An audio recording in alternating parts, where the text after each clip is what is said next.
Hi ನಮಸ್ಕಾರ ವೀಕ್ಷಕರೇ, Shobha Govindaraj YouTube ಚಾನಲ್ಗೆ ಸ್ವಾಗತ. ನಮ್ಮ ಚಾನಲ್ಗೆ ಲೈಕ್ ಮಾಡಿ, ಶೇರ್ ಮಾಡಿ, ಸಬ್ಸ್ಕ್ರೈಬ್ ಮಾಡೋದು ಮರಿಬೇಡಿ. ಇವತ್ತು ತುಂಬಾ ಆರೋಗ್ಯಕರವಾದಂಥ ಲಾಡು ಮಾಡ್ತಾಯಿದ್ದೀನಿ. ಇದು ಡಯಟ್ ಫುಡ್ ಆಗಿನೂ ನೀವು ಉಪಯೋಗಿಸ್ಕೋಬೋದು.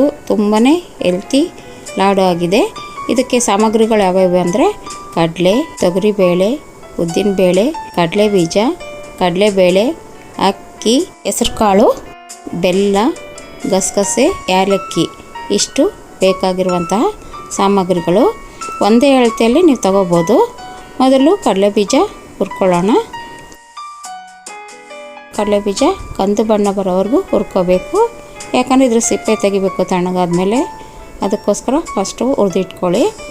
ನೋಡಿ, ಈ ರೀತಿಯಾಗಿ ಹುರ್ಕೊಳ್ಳಿ. ವೀಕ್ಷಕರೇ, ಇದು ತುಂಬ ಆರೋಗ್ಯಕರವಾದದ್ದು. ಮಾಡಿ ಮನೆಯಲ್ಲಿ ಚೆನ್ನಾಗಿರುತ್ತೆ. ಇವಾಗ ಹೆಸರುಕಾಳು ಹುರ್ಕೊಳ್ಳೋಣ. ಇದು ಅಷ್ಟೇ ನೋಡಿ, ಈ ಥರ ಕಂದು ಬಣ್ಣ ಬರೋವರೆಗೂ ಹುರ್ಕೊಳ್ಳಿ. ಕಾಳುಗಳೆಲ್ಲ ಹುರಿತಿರುವಾಗ ಗಮ್ ಅಂತ ಸ್ಮೆಲ್ ಬರುತ್ತೆ, ತುಂಬಾ ಚೆನ್ನಾಗಿರುತ್ತೆ. ಈಗ ಉದ್ದಿನಬೇಳೆ ಹುರಿರಿ. ನಾನು ಎಲ್ಲ ಬೇಳೆಗಳು ಹುರಿಯೋದು ತೋರಿಸ್ತೀನಿ. ಯಾಕಂದರೆ ಒಬ್ಬೊಬ್ಬರು ಇದೇನಪ್ಪ ಒಂದು ಬೇಳೆ ಹುರಿದ್ರು ಮತ್ತೆ ಹುರಿದಿಲ್ಲ ಅಂದ್ಕೋಬಾರ್ದು. ಅದಕ್ಕೆ ಎಲ್ಲ ಬೇಳೆನೂ ಸಹ ಹುರ್ಕೊಳ್ತಾ ಇದ್ದೀನಿ. ಅದನ್ನು ಸಹ ನಿಮಗೆ ತೋರಿಸ್ತಾ ಇದ್ದೀನಿ. ಇವಾಗ ನಾನು ಹೇಳ್ಬೋದು ಒಂದು ಬೇಳೆ ಹಾಕ್ಬಿಟ್ಟು ಎಲ್ಲ ಹುರ್ಕೊಳ್ಳಿ ಅಂತಂದು ಹೇಳ್ಬಿಟ್ಟು. ಆ ಥರ ಬೇಡ ಅಂತಂದು ಹೇಳ್ಬಿಟ್ಟು ಎಲ್ಲ ಬೇಳೆಗಳು ಹುರಿಯೋದನ್ನ ತೋರಿಸ್ತಾ ಇದ್ದೀನಿ. ಈಗ ಕಡಲೆಬೇಳೆ ಹುರ್ಕೊಳ್ಳೋಣ. ಕಡಲೆಬೇಳೆನೂ ಸಹ ಕಂದು ಬಣ್ಣ ಬರೋವರೆಗೂ ಹುರ್ಕೋಬೇಕು. ಸೀಸ್ಬಾರ್ದು ಜಾಸ್ತಿ. ಸೀದ್ರೆ ಅದರ ಸ್ಮೆಲ್ಲು ಬೇರೆ ಥರನೇ ಆಗಿಬಿಡುತ್ತೆ, ಟೇಸ್ಟು ಇರೋಲ್ಲ. ಅದಕ್ಕೋಸ್ಕರ ಕಂದು ಬಣ್ಣ ಬರೋವರೆಗೂ ಹುರ್ಕೊಳ್ಳಿ. ಈಗ ಅಕ್ಕಿ ಹುರಿತಾ ಇದ್ದೀನಿ ನೋಡಿ. ಅಕ್ಕಿನೂ ಸಹ ಹುರ್ಕೊಳ್ಳಿ ಚೆನ್ನಾಗಿ. ವೀಕ್ಷಕರೇ, ಇದು ಇಷ್ಟ ಆಗುತ್ತೆ ನಿಮಗೆ ವಿಡಿಯೋ. ಅದಕ್ಕೋಸ್ಕರ ನೀವು ಲೈಕ್ ಮಾಡಿ, ಶೇರ್ ಮಾಡಿ, ಸಬ್ಸ್ಕ್ರೈಬ್ ಮಾಡಿ. ನೀವು ಮಾಡೇ ಮಾಡ್ತೀರಿ.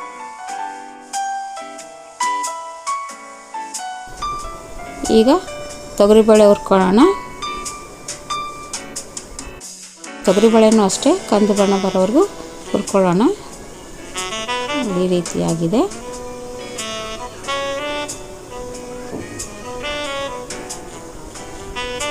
ಈಗ ಕಡಲೆನೂ ಹುರ್ಕೊಳ್ಳೋಣ. ಅದನ್ನು ಅಷ್ಟೇ ಸ್ವಲ್ಪ ಕಂದು ಬಣ್ಣ ಬರೋವರೆಗೂ ಹುರ್ಕೋಬೇಕು.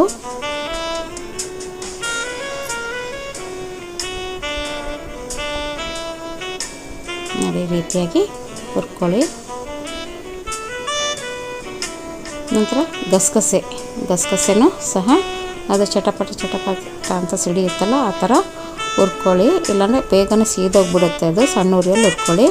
ನಂತರ ಬೆಲ್ಲನ ಜಜ್ಜಿಬಿಟ್ಟು ಒಂದು ಗ್ಲಾಸ್ ನೀರು ಹಾಕ್ಬಿಟ್ಟು ಪಾಕ ಮಾಡೋಕ್ಕಿಡೋಣ.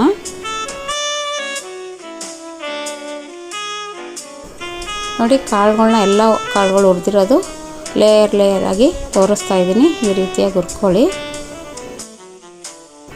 ಎಲ್ಲದು ಹುರಿದಿರೋದೆಲ್ಲ ಕಾಳುಗಳು ಒಂದ್ರ ಮೇಲೆ ಒಂದು ಹಾಕಿ ಲೇಯರ್ ಆಗಿ ತೋರಿಸ್ತಾ ಇದ್ದೀನಿ. ಈ ಥರ ಹುರ್ಕೊಂಡ್ಬಿಟ್ಟು ಈಗೇನು ಮಾಡಬೇಕು, ಎಲ್ಲ ಮಿಕ್ಸ್ ಮಾಡ್ಕೊಳ್ಳಿ. ಚೆನ್ನಾಗಿ ಮಿಕ್ಸ್ ಮಾಡಿಕೊಂಡು ನೋಡಿ, ಈ ರೀತಿಯಾಗಿ ಮಿಕ್ಸ್ ಮಾಡ್ಕೊಳ್ಳಿ. ಯಾಕಂದರೆ ಅದು ಬಿಸಿ ಇರುತ್ತಲ್ಲ, ಸ್ವಲ್ಪ ತಣ್ಣಗಾಗಬೇಕು.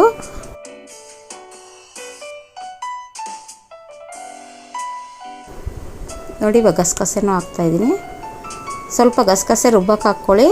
ಇನ್ನೊಂದು ಸ್ವಲ್ಪ ಹಂಗೆ ಇಟ್ಕೊಳ್ಳಿ. ಯಾಕಂದರೆ ಅದು ಪೌಡ್ರ್ ಮಾಡಾದ್ಮೇಲೆ ಅದರೊಳಗೆ ಹಾಕಿದಾಗ ಉಂಡೆ ಮಾಡ್ತೀವಲ್ಲ, ಆವಾಗ ಬಾಯಲ್ಲಿ ಸಿಕ್ಕುತ್ತಲ್ಲ, ಚೆನ್ನಾಗಿರುತ್ತೆ ತಿನ್ನುವಾಗ. ಪಾಕ ಕುದೀತಾ ಇದೆ. ಇವಾಗ ಕಾಳುಗಳೆಲ್ಲ ಹುರಿದಿಟ್ಕೊಂಡಿದ್ವಲ್ಲ, ಅದನ್ನು ಮಿಕ್ಸಿ ಜಾರ್ಗೆ ಹಾಕ್ಬಿಟ್ಟು ಏಲಕ್ಕಿನ ತೊಗೊಂಡಿದ್ವಲ್ಲ, ಅದನ್ನು ಸಹ ಏಲಕ್ಕಿನೂ ಹಾಕ್ತಾಯಿದ್ದೀನಿ ನೋಡಿ. ಪೌಡ್ರ್ ಮಾಡ್ಕೊಳ್ಳಿ. ತುಂಬ ನುಣ್ಣಗೆ ಪೌಡ್ರ್ ಮಾಡ್ಕೋಬಾರ್ದು, ತರಿಯಾಗಿ ರುಬ್ಕೋಬೇಕು.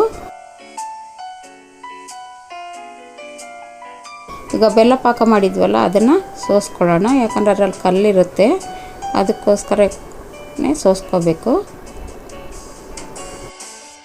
ಸೋಸಾದ್ಮೇಲೆ ಆ ಪಾಕನ ರುಬ್ಬಿಟ್ಕೊಂಡಿದ್ವಲ್ಲ, ಆ ಪೌಡ್ರಿಗೆ ಮಿಕ್ಸ್ ಮಾಡ್ಕೊಳ್ತಾ ಇದ್ದೀನಿ. ನೋಡಿ, ಈ ರೀತಿಯಾಗಿ ಮಿಕ್ಸ್ ಮಾಡ್ಕೊಳ್ಳಿ. ಯಾಕಂದರೆ ಪಾಕ ಬಿಸಿ ಇರುತ್ತೆ, ನೋಡಿಕೊಂಡು ಒಂದು ಚಮಚದಲ್ಲಿ ಮಿಕ್ಸ್ ಮಾಡ್ಕೊಳ್ಳಿ. ನಂತರ ಅದು ತಣ್ಣಗಾದ್ಮೇಲೆ ಸ್ವಲ್ಪ ಈ ಥರ ಉಂಡೆ ಮಾಡ್ಕೊಳ್ಳಿ. ನಿಮ್ಗೆ ಯಾವ ಸೈಜ್ ಬೇಕೋ ಆ ಸೈಜ್ ಉಂಡೆ ಮಾಡ್ಕೊಳ್ಳಿ. ನಾನು ಸ್ವಲ್ಪ ದಪ್ಪನೇ ಮಾಡಿದ್ದೀನಿ. ವೀಕ್ಷಕರೇ, ಇದರಲ್ಲಿ ನಾವು ಎಣ್ಣೆನೂ ಉಪಯೋಗಿಸಿಲ್ಲ, ತುಪ್ಪನೂ ಉಪಯೋಗಿಸಿಲ್ಲ, ಒಣ ಕೊಬ್ಬರಿ ಉಪಯೋಗಿಸಿಲ್ಲ, ಯಾಕೆಂದರೆ ಇದು ಡಯಟ್ ಫುಡ್ಗೋಸ್ಕರ ಮಾಡಿರೋದು ಮತ್ತು ಹೆಲ್ತಿ ಫುಡ್ಡು ಕೂಡ. ಮಕ್ಕಳಿಗೂ ಅಷ್ಟೇ ಬೇಳೆಕಾಳುಗಳು ತಿನ್ಸೋಕ್ಕೆ ನಾವು ಹರಸಾಹಸ ಪಡಬೇಕಾಗತ್ತೆ. ಅದಕ್ಕೋಸ್ಕರ ಎಷ್ಟು ಈ ಥರ ಉಂಡೆ ಮಾಡಿಕೊಟ್ರೆ ಅವ್ರಿಗೂ ಇಷ್ಟ ಆಗುತ್ತೆ. ಹೆಚ್ಚು ಪ್ರೋಟೀನ್ ಇದೆ, ಅದಕ್ಕೋಸ್ಕರನೇ ನೀವು ಬೆಲ್ಲದೂ ಅಷ್ಟೇ. ಇವಾಗ ಶುಗರ್ ಇದ್ದವ್ರಿಗೂ ಅಷ್ಟೇ, ಸಕ್ಕರೆ ತಿನ್ನಲ್ವಲ್ಲ ಅವ್ರಿಗೂ ಸಹ ಇದು ಒಳ್ಳೆಯದು. ನಾವು ಆರ್ಗ್ಯಾನಿಕ್ ಬೆಲ್ಲ ಉಪಯೋಗಿಸಿದ್ದೀವಿ, ತುಂಬಾ ಚೆನ್ನಾಗಿದೆ. ಈ ಥರ ಮಾಡಿ ನೀವು ಮಾಡಿ ನೋಡಿ ಮನೆಯಲ್ಲಿ, ನೀವೇ ಹೇಳ್ತೀರಾ ತುಂಬ ಚೆನ್ನಾಗಿದೆ ಅಂತಂದು ಹೇಳ್ಬಿಟ್ಟು. ಈ ಥರ ಉಂಡೆ ಮಾಡಿ ಚಿಕ್ಕವರಿಂದ ದೊಡ್ಡವ್ರವರೆಗೂ ತುಂಬಾ ಇಷ್ಟ ಆಗುತ್ತೆ. ಈ ನೀವು ಮಾಡಿ ನೋಡಿ ನನಗೆ ಕಮೆಂಟಲ್ಲಿ ಹಾಕಿ ಯಾವ ಥರ ಬಂತು, ಹೇಗಿದೆ ಟೇಸ್ಟು ಅಂತಂದು ಹೇಳ್ಬಿಟ್ಟು. ಅವಾಗ ನೀವೇ ಹೇಳ್ತೀರಾ ತುಂಬ ಚೆನ್ನಾಗಿತ್ತು ಅಂತಂದು ಹೇಳ್ಬಿಟ್ಟು. ನೋಡಿ ಈ ಲಾಡನ್ನ ಮುರಿದು ಕೂಡ ತೋರಿಸ್ತೀನಿ ಎಷ್ಟು ಸ್ಮೂತಾಗಿದೆ. ತಿನ್ನೋಕ್ಕೂ ಅಷ್ಟೇ ತುಂಬ ಚೆನ್ನಾಗಿರುತ್ತೆ, ರುಚಿಯಾಗಿರುತ್ತೆ.